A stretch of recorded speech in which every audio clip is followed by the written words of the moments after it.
இந்த மாதிரி சினிமா துறையில இருக்கிறவங்க, ஸ்டார்டம், செலிபிரிட்டீஸ் இவங்களுடைய விவாகரத்து அதிகமா நீங்க பார்த்தீங்கன்னா, 2 விஷயத்த மட்டுமே உள்ளடக்கும். என்ன மாரி ஒண்ணா பண ரீதியா இருக்கும். இல்ல 2வது இது சொல்றத கொச்சையா எடுத்துக்கலாம். ஆனா சில விஷயங்கள் நம்ம ஓப்பனா பேசினா தான் விழிப்புணர்வு வரும். செக்ஸா இருக்கலாம். சினிமா துறையோ, இந்த ஃபேஷன் இண்டஸ்ட்ரியோ சேர்ந்து ஒர்க் பண்ணுவாங்க. சேர்ந்து நெறைய டச்சிங் சீன்ஸ் இருக்கும். டியர் சீன்ஸ் இருக்கும். ரேப் சீன்ஸ் இருக்கும். ரொமான்டிக் சீன்ஸ் இருக்கும். இவங்க ஆரம்பத்துல இருக்கக்கூடிய அதே தனுஷனுடைய நடவடிக்கையை கடைசி வரைக்கும் எதிர்பார்த்தா அது நடக்காது. ஒருத்தர் வளர வளர அவங்க ஆக்டிவிட்டிஸ் மாறும், அவங்க ஸ்கெடியூல்ஸ் மாறும், அவங்களுடைய ப்ரியாரிட்டிஸ் மாறும். கல்யாணம் ஆன எல்லா பொண்ணுகிட்டையும் நீங்க கேட்டீங்கன்னா, கல்யாணத்துக்கு முன்னாடி அப்படி இருந்தாரு, கல்யாணத்துக்கு அப்புறம் முதல் 1 வருஷம் நல்லா இருந்தாரு, அதுக்கப்புறம் அவர் மாறிட்டாரு. சாமானியன் லைஃப்லயே அப்படி இருக்கும்போது தனுஷ் மேல எவ்வளவு கிசுகிசு, எவ்வளவு கான்ட்ரோவர்சி தெரியுமா?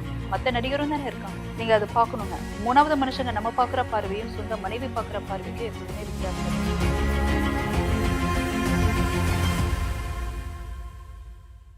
ஹலோ வணக்கம் my dear boys and girls. Yes இன்னைக்கு செய்திகளோட எக்ஸ்க்ளூசிவ் இன்டர்வியூல நம்ம இருக்கக்கூடிய கெஸ்ட் பத்தி சொல்லணும்னு பாத்தீங்கன்னா, social activist, miss Tamil Nadu title winner, அது மட்டும் இல்லாம சைக்காலஜிஸ்ட் டாக்டர் ஷீபா லூதர்ஸ் நம்ம கூட இருக்காங்க. வணக்கம் மேம், எப்படி இருக்கீங்க? வணக்கம், நல்லா இருக்கேன். நீங்க எப்படி இருக்கீங்க? நல்லா இருக்கேன். ஏகப்பட்ட விஷயங்கள் போயிட்டு இருக்கு. சோஷியல் மீடியால என்ன விஷயம் நடந்தாலுமே ஃபர்ஸ்ட் ஆளா நீங்க ஒரு உங்களோட ஒப்பீனியன் ஷேர் பண்றீங்க. இப்போ சமீப காலமா நிறைய விஷயம், நிறைய கான்ட்ரோவர்சி ஆகிட்டு இருக்கிறது டிவோர்ஸ் அப்படிங்கிற விஷயம் பெரிய அளவுக்கு பேசப்பட்டு வந்துட்டு இருக்கு. நீங்க நிறைய துறையில வேலை பார்த்திருக்கீங்க. மிஸ் தமிழ்நாடு அந்த சைட்ல பாத்தீங்கன்னா ஃபேஷன் சைட்லயும் வந்திருக்கீங்க, சைக்காலஜி சைட்லயும் நிறைய விஷயம் பண்ணிட்டு இருக்கீங்க. இவ்வளவு விஷயம் நடக்கும்போது எல்லா துறையிலுமே இருக்கிற பிரச்சனை இந்த டிவோர்ஸ் மேட்டர் இருக்கு. அந்த நார்மல் ஹியூமன் பீயிங் லைஃப்லயும் இருந்துட்டு இருக்கு. இந்த டிவோர்ஸ் ஆவறதுக்கு மெயினான காரணம் என்ன நீங்க நினைக்கிறீங்க? அதாவதுங்க, டிவோர்ஸ் அப்படின்றது சினிமா இண்டஸ்ட்ரியில மட்டும் கிடையாதுங்க. எல்லா இடத்துலயும் நடக்கிறது டிவோர்ஸ் தான். நெறைய பேர் என்ன சொல்லுவாங்க அப்படின்னா, இந்த சமூக வலைத்தளங்களுடைய இந்த டெக்னாலஜி தாக்கம் அதிகமா இருக்கிறனால, ம். ஸ்டார்டம்ஸ்னுடைய இந்த டிவோர்ஸ் கேஸஸ் வந்துட்டு பெரிய அளவுல பேசப்படுது அப்படின்னுவாங்க. பட் எனக்குள்ள மாற்று கருத்து என்ன அப்படின்னா, சாமானியர்களுடைய விவாகரத்து உடைய சினாரியாவும், இந்த மாதிரி செலிபிரிட்டீஸ் உடைய விவாகரத்து சினாரியாவும் வேற. வெவ்வேறு காரணங்களுக்காக.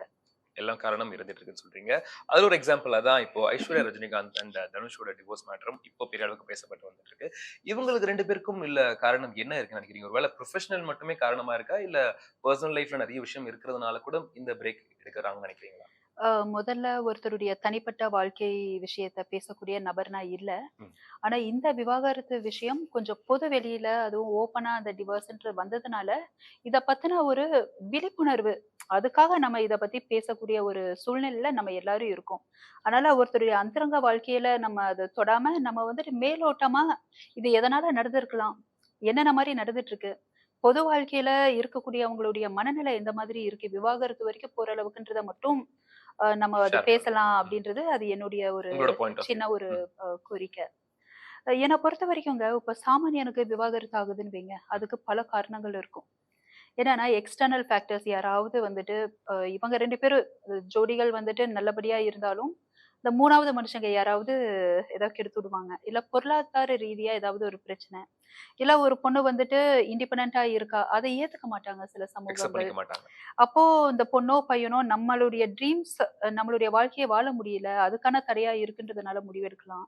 இல்ல இந்த உடல்நிலை ரீதியாக, இல்ல தாம்பத்திய வாழ்க்கையில வந்துட்டு ஏதாவது ஒரு சரியான ஒரு பரிச்சயம் இல்ல. ம். அவங்களுக்குள்ளனா கூட அந்த மாதிரி ஆகலாம். இந்த மாரி பல காரணங்கள் இருக்கு. எப்ப இவங்கலாம் டிவோர்ஸ் வருவாங்கன்னா, எடுத்தோன அதிகமா யாரும் வரமாட்டாங்க. சாமானியர்கள்.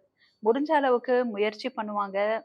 நெறையா அ அ முடிஞ்ச ஃபைனலா இதுக்கு மேல எங்களுக்கு முடியவே முடியலன்னு எக்ஸ்ப்ளோட் ஆனா தான் அந்த பிரேக் டிவோர்ஸ்ன்றதே வருது. அதுவும் பார்த்தீங்கன்னா, நெறைய சாமானியர்கள் கேஸஸ் பார்த்தீங்கன்னா, கோர்ட்ல டிவோர்ஸ் கேஸ் நடந்துகிட்டு இருக்கும். வெளிய அப்படியே பேசுவாங்க, பழகுவாங்க. சில கேஸஸ்லாம் வெளியவே சுமூகமா முடிஞ்சிரும். முடிஞ்சிடும். ம். சாமானியனுடைய விவாகரத்து இவ்வளவையும் அவங்க அண்டர்கோ பண்ணி பண்றது. ஆனா, இந்த மாரி சினிமா துறையில இருக்கிறவங்க, ஸ்டார்டம், செலிபிரிட்டீஸ் இவங்களுடைய விவாகரத்து அதிகமா நீங்க பார்த்தீங்கன்னா, 2 விஷயத்த மட்டுமே உள்ளடக்கும். ம். என்ன மாரி ஒண்ணா விஷயங்கள்? பண ரீதியா இருக்கும். இல்ல 2வது இது சொல்றத கொச்சையா எடுத்துக்கலாம். ஆனா சில விஷயங்கள் நம்ம ஓப்பனா பேசினா தான் விழிப்புணர்வு வரும். செக்ஸா இருக்கலாம். ம். பணம்ன்றது எதனால நான் பேசுறேன் அப்படின்னு கேட்டா, நீ எவ்வளோ சம்பாரிக்கிற, நான் எவ்வளோ சம்பாரிக்கிறேன்றது மட்டும் கிடையாது. நீ என்ன அந்தஸ்து? உன் குடும்பம் என்ன அந்தஸ்து? நான் என்ன அந்தஸ்து? ம். அதுவும் வந்துட்டு பிளேஸ் அ மேஜர் ரோல். எனக்கு எவ்வளோ சொத்து இருக்கு? நான் எவ்வளோ சேர்த்திருக்கேன்? என்னால உனக்கு என்ன சொத்தாச்சு? ஒருவேளை என் அப்பாவுடைய ஒரு பிராண்ட் இருக்கிறனால தான் நீ வளர்ந்திருக்க. ம், ம். என்னால இப்படி ஆயிருச்சு. அதனால நான் அப்பர் ஹேண்ட்ல இருக்கேன். எப்படி வேணாலும் ஆயிருந்திருக்கலாம். இல்ல அந்த அந்தஸ்து குறைபாடுகள்னால ஒருவேளை தனுஷுடைய அப்பா, அம்மா அவங்களுக்கு ஏதாவது வந்துட்டு மரியாதை குறைவாவோ, இல்ல கரெக்ட்டான ஒரு ஹாஸ்பிட்டாலிட்டி இல்லாம இந்த சைடு நடந்திருக்கலாம். இந்த மாரி பல விஷயங்கள் நம்ம பேசலாம். ஆனா அதுக்கு முன்னாடி நான் சொல்ல வேண்டியது என்னன்னா, இந்த மாரி செலிபிரிட்டீஸ் டிவோர்ஸ் கேஸஸ்லாம் வருதுன்னு வைங்க. இப்ப இதுவே 18 வருஷம் ஆயிருச்சுங்க. இந்த 18 வருஷத்துல திடீர்னு இவங்க வந்து டிவோர்ஸ் முடிவெடுத்திருக்க மாட்டாங்க. 2022ல அறிவிச்சாலும், இது கொஞ்சம் கொஞ்சமா, கொஞ்சம் கொஞ்சமா அடக்கி, அடக்கி வச்சு அ தன்னுடைய பிரச்சனைய காமிச்சுக்க முடியாம, தன்னுடைய பிரச்சனைய சரி பண்ணிக்க முடியாம, ஃபைனலா தனித்தனியா நம்ம வந்துட்டு நம்ம வாழ்க்கைய பார்த்துக்கலான்ற ஒரு கட்டத்துக்கு இவங்க போறாங்க. ஒரு சின்ன எக்ஸாம்பிள் இந்த ஃபேமிலிய பத்தி நம்ம தெரிஞ்சுக்கணுங்க. ஒரு கொஞ்சம் வருஷத்துக்கு கொஞ்சம் இல்ல. நல்லாவே சில வருடங்களுக்கு முன்னாடி, ஹரே ராமா ஹரே கிருஷ்ணான்ற மாரியே ஏதோ ஒரு இயக்கம். அது ம். பேர் கரெக்ட்டா சொல்றேனான்னு தெரியல. அந்த இயக்கத்துக்கு வந்துட்டு பணம் குடுக்குறதுக்காக இந்த ரஜினி எல்லாம் முன் வரும்போது, இது குடுத்தாருன்னு கூட நெனைக்கிறேன். அது ரிலேட்டடா அவங்களுடைய மனைவி லதா அம்மா லதா. வந்துட்டு பிரச்சனைலாம் பண்ணி, அது டிவோர்ஸ் அளவுக்குலாம் போச்சுங்க. வாழவே மாட்டேன். நீங்க பாருங்க பணம்ன்றது ஒரு பிக்சர்ல வருது. அங்க படம் அதுக்கப்புறம் வந்து ஒரு பெரிய அளவுக்கு மேஜர் ரோலா விளையாடி இருக்கு. அப்போ நம்ம பாலச்சந்தர் ஐயா, கமல்ஹாசன் சார்லாம் வந்து அத வந்து சரி பண்ணாங்க. இல்லன்னா, அங்க அதுவே முறிஞ்சிருக்கும். ம். நம்ம யார பத்தி பேசிட்டு இருக்கோம்னா, அவங்களுடைய அடுத்த தலைமுறைய பத்தி பேசிட்டு இருக்கோம். ஆனா, அந்த தலைமுறையே முடிஞ்சிருக்கும். இத நான் எதுக்கு சொல்ல வரேன் அப்டின்னா, பணம். அந்த அந்த ஸ்டார்டம் கேட்டகரீஸ்ல இது 2 தான். நீங்க எப்படி என்ன பிரச்சனைன்னு சொல்லி போனாலும், இந்த பண 2 விஷயம் ரீதியா தான் வரும். இருக்கு. அடுத்து, செக்ஸ் ரீதியான என்ன அப்டின்னு பார்த்தீங்கன்னா, உன்ன விட அவ, அவள விட அவ, ம். இவன விட அவன், அவன விட அவன். இந்த ஆப்ஷன்ஸ் ரொம்ப அதிகம். எங்க இது சினிமா லைஃப்ல மட்டும் இருக்கு சொல்றீங்களா? இல்ல நிஜ வாழ்க்கையிலும் நடந்துட்டு இருக்குல்ல இது? நிஜ ஜெனரல். வாழ்க்கையில இப்போ ஒரு சாமானியனா நீங்க இருக்கீங்க. ம். எவ்வளவு பொண்கள, எவ்வளவு பெண்கள, அதுவும் அழகழகான பெண்கள, திறமையான பெண்கள ம். தினம் உங்களுக்கு பார்க்கறக்கு வாய்ப்பு கிடைக்குது. அத ம். சொல்லுங்க. இருக்கு. நெறைய பேர பார்த்துக்கிட்டு இருக்கோம். ஏகப்பட்ட விஷயங்கள் வந்துட்டு இருக்கு. ஒரு ஒரு இடத்துக்கு போகும்போது உன்ன விட ஒரு இடத்துக்கு போய் நார்மலா ம். நீங்க பார்க்கறது வேற. ம். பெண்களோட க்ளோஸா பழகுறதுக்கு வாய்ப்பு கிடைக்கிறது வேற. ம். சினிமா துறையோ, இந்த ஃபேஷன் இண்டஸ்ட்ரியோ சேர்ந்து ஒர்க் பண்ணுவாங்க. சேர்ந்து நெறைய டச்சிங் சீன்ஸ் இருக்கும். ம். டியூயட் சீன்ஸ் இருக்கும். ரேப் சீன்ஸ் இருக்கும். ரொமான்டிக் சீன்ஸ் இருக்கும். உங்களுக்கு உங்களுக்கு புரியுதுங்களா? புரியுது, புரியுது. அதாவது நம்ம வந்துட்டு சாதாரணமா வாழ்ற வாழ்க்கைய படம்ன்ற அந்த ஒரு பேர்ல, அந்த கதையில வாழுவாங்க. நீங்க அத புரிஞ்சுக்கணும். இப்போ ஒரு கதாபாத்திரம் ஒரு படத்துல நடிக்கும்போது, அவங்க கதாபாத்திரமா தான் மாறி நடிப்பாங்க. ம். அந்த கேரக்டராவே உள்வாங்கி அப்போ நடிப்பாங்க. அந்த படத்துல வர்ற அந்த கதைய இவங்க வாழ்வாங்க. இன்னொரு பொண்ணு வந்துட்டு மனைவியா நடிக்கலாம். இல்ல வந்துட்டு காதலியா நடிக்கலாம். இல்ல எப்படி வேணாலும் நடிக்கலாம். ஆனா அவங்க அந்த கதாபாத்திரத்துக்கு மாறி ம். அவங்க நடிக்கக்கூடிய அந்த வாய்ப்பு உங்களுக்கோ, நமக்கோ சாமானியனுக்கு கிடையாது. அதாவது நான் என்ன சொல்ல வரேன்னா, நமக்கு இருக்கலாம். பட் ஆனா ஆப்ஷன்ஸ் இந்த அங்க அளவுக்கு இருக்காதுங்கிறீங்க. ஆப்ஷன்ஸ் அங்க ரொம்ப ரொம்ப அதிகம். ம். உங்களுக்கு புரியுதுங்களா? அதாவது அ எந்த மாதிரியான மனநிலை அ கொண்டவங்க சிலதுல அதாவது நான் எல்லாத்தையும் நான் சொல்ல வரல. பட் இந்த இண்டஸ்ட்ரியில அவங்க சில மூதாதையர்கள பார்ப்பாங்க. நெறைய மூதாதையர்கள்னா நான் அவங்க குடும்ப வழி சொல்லல. இண்டஸ்ட்ரி வைஸ் சொல்றேன். காட்ஃபாதர்ஸே நெறைய பேர் பார்த்தீங்கன்னா, டிவோர்ஸ் பண்ணியிருக்காங்க. திரும்ப கல்யாணம் பண்ணுவாங்க. ஒத்து வரலன்னா டிவோர்ஸ் பண்ணுவாங்க. ம். திரும்ப கல்யாணம் பண்ணிப்பாங்க. சந்தோஷமா தான் இருக்காங்க. முதல் திருமணம் முடியும் போதே பார்த்தீங்கன்னா, உங்களுக்கு பசங்கலாம் இருக்கும். ம். கவலைப்பட்டதில்ல. ஸோ இந்த மாரி நெறைய எடுத்துக்காட்டுகள் இருக்கும்போது, அப்ப இந்த தலைமுறை என்ன நெனைக்கிறாங்க அப்டின்னா, இல்ல நம்ம முந்தைய தலைமுறை என்ன நெனைக்கிறாங்கன்னா, தனுஷ் 90ஸ் கிட்ஸ் தானே. 90ஸ் கிட்ஸுடைய தலையெழுத்து இப்படிதான்ற மாரி ஒரு ப்ரூவ் பண்றாரா என்னன்னு தெரியல. ஆமா. அப்ப அவங்க என்ன நெனச்சுப்பாங்க, ஓகேயா, இவ இல்லாம என்னால வாழ முடியாதா? ம். முயற்சி பண்ணி பார்த்துட்டோம். அவங்க என்ன நெனச்சிருப்பாங்க, இவன் இல்லாம என்னால வாழ முடியாதா? அது ஒரு கிரைட்டீரியாவா இருக்கலாம். ம். அந்த காலத்துல பார்த்தீங்கன்னா, சில கிசுகிசுலாம் வரும். சில ரூமர்ஸ்லாம். கிசுகிசுவும் பார்த்தீங்கன்னா, ஓரளவு ஏதாவது ஒரு பேஸ் இல்லாம வராது. ம். ம். இந்த சிம்பு, ஐஸ்வர்யா அந்த விஷயங்கள்லாம் வரும்போது, ஐஸ்வர்யா மேல உள்ள லவ்னால தான் அந்த போயஸ் கார்டன்ல வீடே வந்துட்டு கட்னாரு ம். தனுஷ்ன்ற ஒரு விஷயமும் ரூமர் வந்திருந்துச்சு. இருக்கு. இத நான் ஒரு ஒரு சின்ன இதுக்கு சொல்றேன். அதே மாரி இவங்க 2 பேரும் கல்யாணம் பண்ணும்போது, தனுஷுடைய நிலைமை என்னவா இருந்ததுன்றத நம்ம புரிஞ்சுக்கணும். ம். அதாவது இவங்க கல்யாணம் பண்ணி இந்த 18 வருஷத்துல தனுஷ் அடைந்த அளவுக்கு அதிகமான அதிகமான அந்த வளர்ச்சி அப்படின்றது ரொம்ப அன்எக்ஸ்பெக்டட். இவங்க ஆரம்பத்துல இருக்கக்கூடிய அதே தனுஷனுடைய நடவடிக்கையை கடைசி வரைக்கும் எதிர்பார்த்தா அது நடக்காது. ம். ஒருத்தர் வளர வளர அவங்க ஆக்டிவிட்டீஸ் மாறும், அவங்க ஸ்கெடியூல்ஸ் மாறும், அவங்களுடைய பிரியாரிட்டீஸ் மாறும். பர்சனாலிட்டிஸ் எல்லாமே ஃபேமிலின்றத விட மாறும். இவரு பாலிவுட், ஹாலிவுட்ன்னு போகும்போது எல்லாமே மாறுது. நல்லா புரிஞ்சுக்கோங்க. ஆனா ஒரு பொண்ணு என்னன்னா, கல்யாணம் ஆன எல்லா பொண்ணுகிட்டயும் நீங்க கேட்டீங்கன்னா, கல்யாணத்துக்கு முன்னாடி அப்படி இருந்தாரு. கல்யாணத்துக்கு அப்புறம் முதல் 1 வருஷம் நல்லா இருந்தாரு. அதுக்கப்புறம் அவரு மாறிட்டாரு. ம், ம், ம். இந்த கான்செப்ட் சாமானியன் தான். லைஃப்லயே அப்படி இருக்கும்போது, இவங்களுடைய கேஸ் சினாரியோல நீங்க பார்த்தீங்க அப்படின்னா, தனுஷுடைய மாற்றம், வளர்ச்சி ரொம்ப ரொம்ப அபார வளர்ச்சி. ம், ம். அது ஒண்ணு.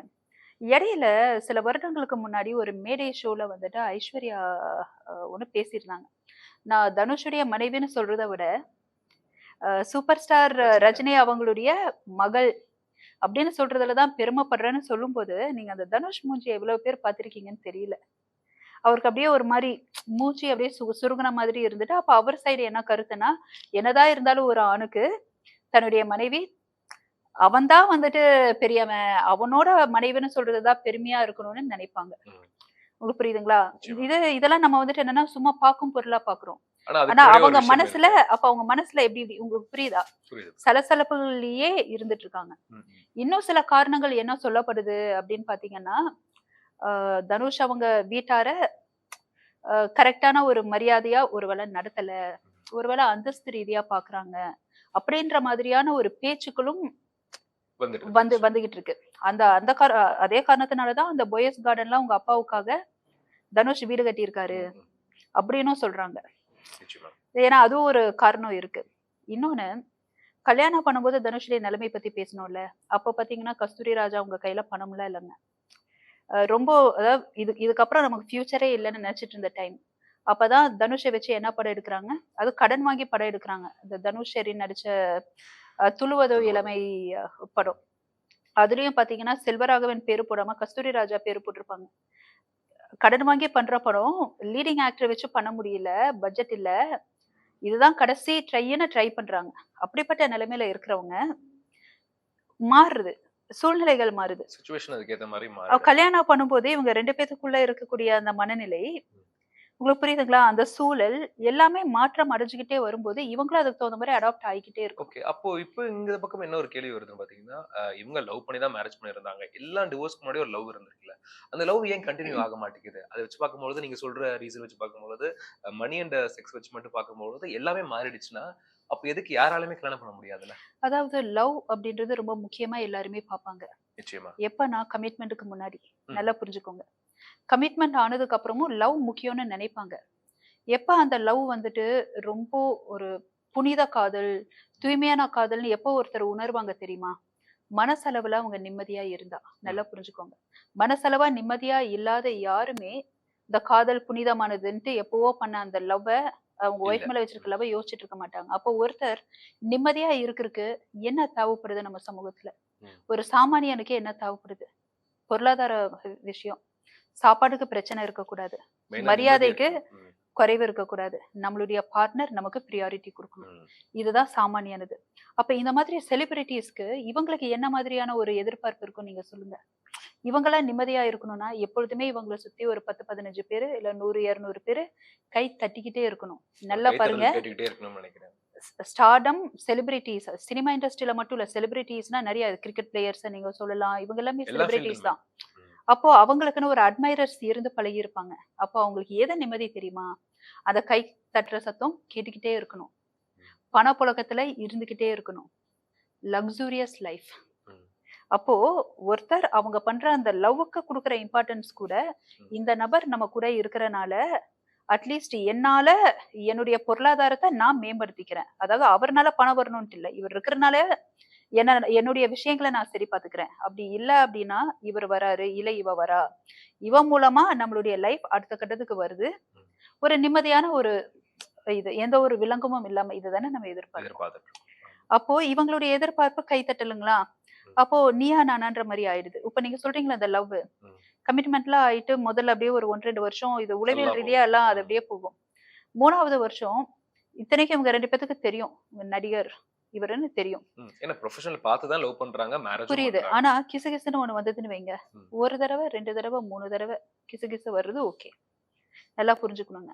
தனுஷ் மேல எவ்ளோ கிசுகிசு, எவ்ளோ கான்ட்ரோவர்சி தெரியுமா? ம். மத்த நடிகரும் தானே இருக்காங்க. நீங்க அத பார்க்கணுங்க. 3வது மனுஷங்க நம்ம பார்க்குற பார்வையும், சொந்த மனைவி பார்க்குற பார்வைக்கும் எப்பொழுதுமே வித்தியாசம் இருக்கு. டிஃபரன்ஸ் இருக்கும். கண்டிப்பா. கிசுகிசுன்றது நெருப்பு இல்லாம புகையாதுன்றது எல்லாருக்குமே பேஸ். இப்போ சம்மந்தமே இல்லாம நீங்க எங்கேயோ இருக்கீங்க. இன்னொருத்தர் எங்கேயோ இருக்காங்க. 2 பேத்தையும் சேர்த்து வச்சு யாராவது கிசுகிசு பேசுவாங்களா? 2 பேத்தையும் சேர்த்து வச்சு பேசுறாங்கன்னா, ஒண்ணா 2 பேரும் சேர்ந்து நடிச்சிருப்பீங்க. இல்ல சேர்ந்து எங்கேயாவது வெளிய சாப்ட்டுருப்பீங்க. இல்ல வெளிய போயிருப்பீங்க. கரெக்ட்டுங்களா? ம். ஏதாவது ஒரு பேஸ் இருக்கும். 1 தடவ, 2 தடவ, 3 தடவ ஓகே. 15 தடவ, 16 தடவ, எவ்வளவு தடவங்க? ம்.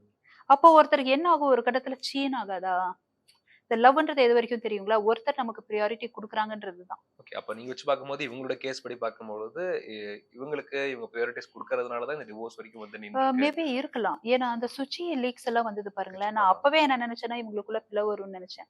ஓகே. அந்த பட் ஆனா சுஜி அந்த டைம்ல ஸ்ட்ராங்கா தானே இருந்தாங்க. ஓகே என்னோட ஹஸ்பண்ட பத்தி எனக்கு இங்க தெரியும். பாருங்க, அப்படிங்கிற கேமரா மாரி. முன்னாடி செலிபிரிட்டீஸ் எப்படி இருக்காங்க ம். அப்படின்றத வச்சு அவங்க பெர்சனல் லைஃப்ப நம்ம எடை போட முடியாதுங்க. நிச்சயமா.